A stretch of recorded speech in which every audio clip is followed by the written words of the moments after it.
Hi, this is Sean Green, former Blue Jay, and you're listening to the Walk Off Podcast with Scott and Adam. We're going to talk about him again because everyone's talking about him. We seem to have this Alek Manoah talk every single podcast, but he keeps performing.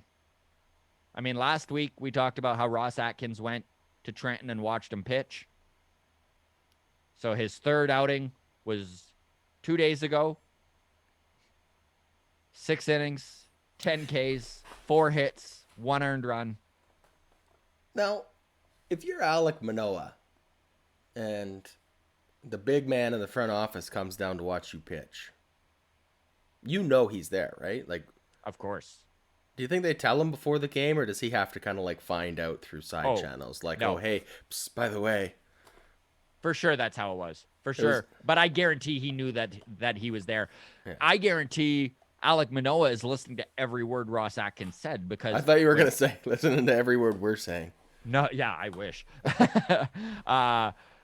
Every word Ross Atkins said, Manoah's got his ear to the ground. How could you because Atkins came out after that second outing, right? And he said, listen, Alek Manoah is killing it. Super impressive stuff. He's yet to allow a run. We're really excited about him. Here are some things we'd like to see before we consider bringing him up to the big leagues. We'd like to see his breaking ball throwing more. He's relying heavily on his fastball. He's figured out how to get AAA hitters out. We would like to see him use that breaking ball in different counts. You know what he did in his third outing? Threw more breaking balls than he had in any start to that point. On top of that, Pitching Ninja grabbed his breaking ball and started featuring it. And of course, you know, that's pitching Twitter royalty right there. Like, if you get featured by Pitching Ninja, it means you're doing something right. And all 3 pitches that were featured were breaking balls, right? Just nasty breaking stuff. I don't know how much more he needs to prove at AAA before they bring him up, but I don't think it's much. I think he needs to just not get blown up for 3 or 4 more starts. Exactly. He needs to stay healthy, and he needs to... Yeah, like, I don't know. At this point, it just feels like a big enough sample size. Like, I know it's a tiny sample size. Like, that's crazy to even say. But... Well, we talked about it yesterday, that he currently has 38 professional innings under his belt, and that counts the 18 he's had this year with AAA.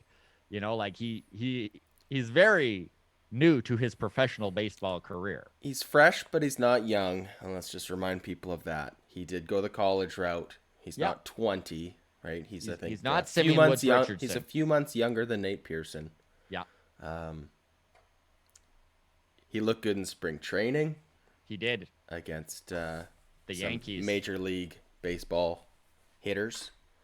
Again, just spring training, but he hasn't given us any reason to go, oh, maybe not. I agree. And you and I were, at the beginning of the season, were saying stuff like he should not get a sniff of the big leagues all year. And he has proved that to be not the case. Yeah. You know, like, we've kind of backtracked on that. And everyone has. You know, like, we were talking to Arden Zwelling, and he was like, oh, yeah, I would have said no way for Manoah. And now it looks like he'll be in the bullpen. Is his guess. And this was 3 weeks ago, and now it looks like, why wouldn't they just bring him up as a starter, especially when you look at guys like Ross Stripling and Anthony Kay and how much struggle they have had this year getting clean innings.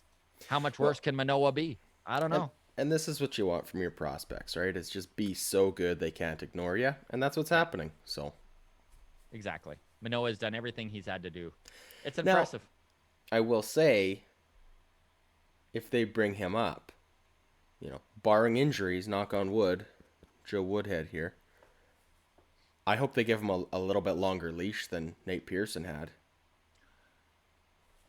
I think they will. I personally, like, if he comes up and gets blown up in his first appearance, right? Gives up 5-6 runs in 2 or 3 innings, whatever. I hope we get to keep seeing him. Like, I don't think that's good for anybody to get brought up and then set back down. Like, I don't know. I didn't like anything about what happened with Nate Pearson, and maybe it turned out to be an injury thing. But I think it was a little bit of an injury thing. I think it was a little bit of a screw up. I think on the front office part.